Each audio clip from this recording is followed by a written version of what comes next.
ప్రభునందు నాకు అత్యంత ప్రియమైనటువంటి వాళ్ళరా, మన ప్రభువును రక్షకుడైనటువంటి యేసుక్రీస్తు వారి యొక్క శుభనామములు మీ అందరికీ నా హృదయపూర్వకమైనటువంటి శుభములు వందనములు తెలియజేస్తున్నాను. ఉదయకాల సమయంలో దేవుని వాక్యాన్ని ధ్యానం చేసుకుందాము. ఈరోజు వాక్య ధ్యానము కొరకు మనం తీసుకున్నటువంటి లేఖన భాగము కీర్తనల గ్రంథము 36వ అధ్యాయము 7వ వచనం చదువుకుందాం. దేవా, నీ కృప ఎంతో అమూల్యమైనది, నరులు నీ రెక్కల నీడను ఆశ్రయించుచున్నాడు. దేవుని నామమునకు మహిమ కలుగును గాక.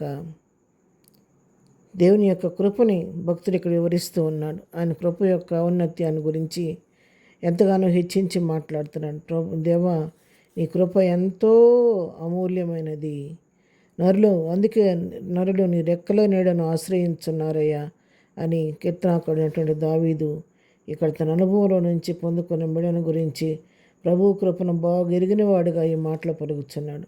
అవును ప్రియులారా, దేవుని కృప ఎంతో గంభీరమైనది, అమూల్యమైనది. కృపతో పోల్చడానికి మరి ఏది లేదు. దీంతో సమానమని చెప్పటానికి ఏ పదము దానికి సరిపోయేది లేదు. ఎందుకంటే కృప అనే పదం కేవలం దేవునికి మాత్రమే సంబంధించింది, మనుషులకు సంబంధించింది కాదు.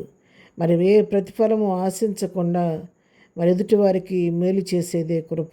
అవును, మన ప్రభు మన దగ్గర నుండి ఏమీ ఆశించకుండా మనకు బదులుగా ఆయన శిలువలో బలియాగం అయిపోయి చివరి రక్త బిందు వరకు నీ కొరకు నా కొరకు ఆ శిలువలో కార్చి నీకు నాకు విమోచన కలుగు చేశాడు.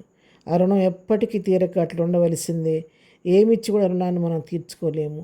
ఎటువంటి వాడంటే ఆయన కీర్తన గ్రంథంలో 145వ కీర్తన 9వ వచనం మనం చదువుకుంటే, యెహోవా అందరికీ ఉపకారి, ఆయన కనికరములు ఆయన సమస్త కార్యముల మీద నున్నవేని.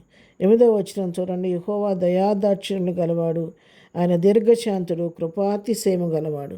మన దేవుడు కృపాతిశయము కలిగినటువంటి దేవుడు కాబట్టి ఆయన కృప చూపుట ఎందు ఏమాత్రం విసుగక నీ ఎడల నా ఎడల కృప చూపే దేవుడు అన్నారు.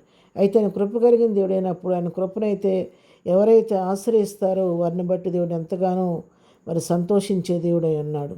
మరి కీర్తన గ్రంథంలో 147వ కీర్తన 11వ వచనం మనం చదువుకుంటే, తన యందు భయభక్తులు గలవారి యందు తన కృప కొరకు కనిపెట్టు వారి యందు యెహోవా ఆనందించేవాడై ఉన్నాడు. ఎవరైతే ఆయన కృప కొరకు కనిపెట్టుకుంటారో వారిని బట్టి దేవుడు ఎంతగానో ఆనందించే దేవుడై ఉన్నాడు. ఈ కృప వల్లనే మనం రక్షించబడ్డాము.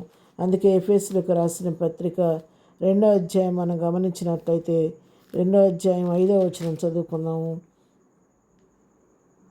మనం మన అపరాధముల చేత చచ్చిన వారమై ఉండినప్పుడు సైతము మన ఎడల చూపిన తన మహా ప్రేమ చేత మనను క్రీస్తుతో కూడా బ్రతికించెను. కృప చేత మీరు రక్షింపబడి ఉన్నారు. మనం ఈ దినాన్ని రక్షించబడి మరి ప్రభువులో ఉన్నాము అంటే కారణం అది కేవలం ప్రభు యొక్క కృపను బట్టి మాత్రమే. ఆయన కృపా మహదేశ్వర్యాన్ని బట్టి మనం ప్రతి ఈవుని పొందుకుంటున్నాము, ప్రతి ఆశీర్వాదాన్ని పొందుకుంటున్నాము. ప్రభు బిడ్డలుగా ఈ లోకంలో మనం జీవించగలుగుతున్నాం. ఏ కొదువు లేకుండా మనం సమృద్ధి కలిగిన వారికి ఈ లోకంలో బ్రతకగలుగుతున్నాం. మరి ముఖ్యంగా చీకట్లో నుంచి వెలుగులోకి, మరణంలోనికి, జీవంలోనికి మనం దాటించబడ్డామంటే, మనం విమోచించబడ్డామంటే, మనం రక్షించబడ్డామంటే దానికి కారణం కృపే. కాబట్టి అటు కృపామయుడు స్తుతించవలసిన బాధ్యత మన పైన ఎంతగానో ఉంది. అవును దేవా, అందుకే భక్తుడు అంటున్నాడు, దేవా నీ కృప ఎంతో అమూల్యమైనది. అటు అమూల్యమైన కృపను పొందుకున్న మనం కూడా ఎంతో ధన్యులం. కాబట్టి అటు కృపను మనం అనుభవిస్తూ ఎదుటి వారికి, మన తోటి వారికి, మన ఇరుగుపొరి వారికి కూడా అటు కృపను పరిచయం చేసి వారిని కూడా కృపోపాత్రులుగా చేయవలసిన బాధ్యత మా అందరి మీద ఉన్నది. ప్రార్థన చేసుకుందాం. ప్రేమగల తండ్రి, పరిశుద్ధురాన్ని కొందనాలు. ఉదయకాలం వాక్యమైన బిడ్డలందరినీ పేరు పేరు దీవించి ఆశీర్వదించండి. నీ కృపతో ప్రతి వారిని జ్ఞాపకం చేసుకుని వారి అవసరకరుల నామలో తీర్చండి. ఇదన్న బిడ్డలు వెళ్తున్న మార్గాల్లో, ప్రయాణాల్లో క్షేమం దయచేయండి. చేస్తున్న పనులన్నింటిలో సఫలత దయచేయండి నాయన. ప్రభా, వారికి అవసరకరని వారి కోరికలని మీ నామంలో తీర్చండి నాయన. రక్షణ పొందిన వారికి నీ రక్షణ భాగ్యం దయచేయండి. స్తోత్రాలు. వివాహ దినము, బర్త్డే జరుపుకుంటున్న బిడ్డల కుటుంబాల్లో ఆశీర్వాదం, దీవెన, మేలు కలుగు చేసి వారికి ఉన్న కుదురు కొరతలన్నీ తీర్చండి. ఎగ్జామ్స్ రాస్తున్న బిడ్డలకు ప్రత్యేకంగా ఆనందం ఇచ్చేయండి ఆయన.